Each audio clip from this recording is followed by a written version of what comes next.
Ayun o. Hindi. Hindi lalo yan. Uy!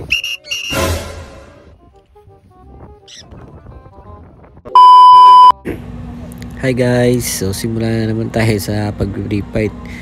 Ngayong video na to pala papakilala ko sa inyo mga ibon ko. Ayan si B2. Meron din akong kakatil, akala nyo wala.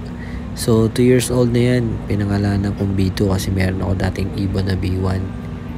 Tapos ito naman yung mga Sun Conure ko. So 5 yung Sun Conure ko, actually 8 na sila kaso nawala yung iba. Nakakalungkot nga eh. Pero at least meron mga pumalit na ito yung mga makukulit kong Sun Conure, sila Genggeng. Ayan o. Ang ganda tingnan, diba? Makulay.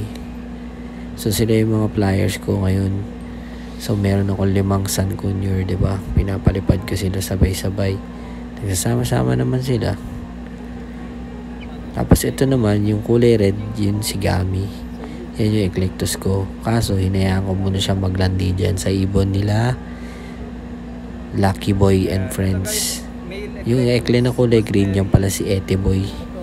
So nga pala, dagdag lang sa idea.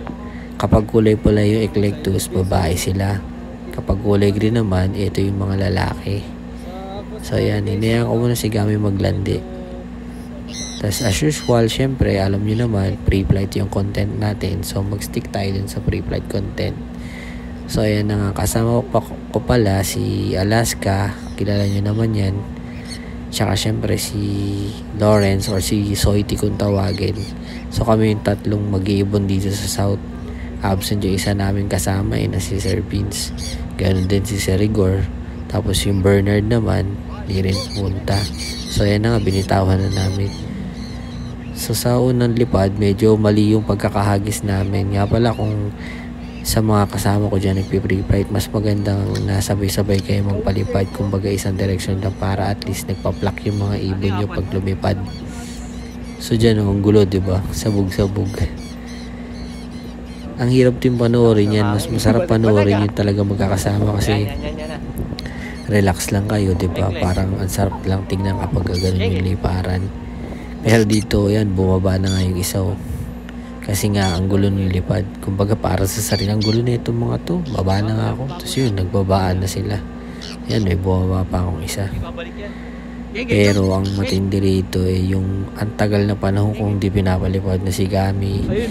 Syempre, may kasama siya, si Ete Boy. Yun, lumayo. Lumipad ng malayo.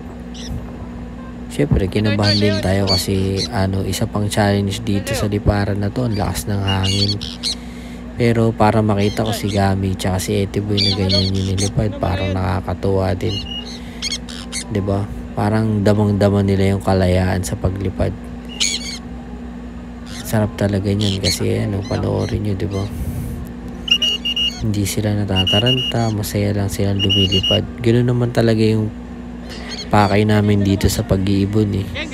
Hindi lang sila yung mga nakakulong lang. So ayan, nagbalikan Tinatawag ko nga siya kaso nahirapan siya bumelta kasi busog siya nun eh. Ang bigat ng katawan. At least bumalik, diba? So ayan Tapos after nyo liparan na yun, syempre i-account natin yung mga ibon natin kung kompleto ba. Kasi baka mamaya hindi na sila kompleto. So ayan, nakita nyo yung iba dumapo nga sa Ang lakas kasi talaga ng hangin, hirap na hirap sila makabalik.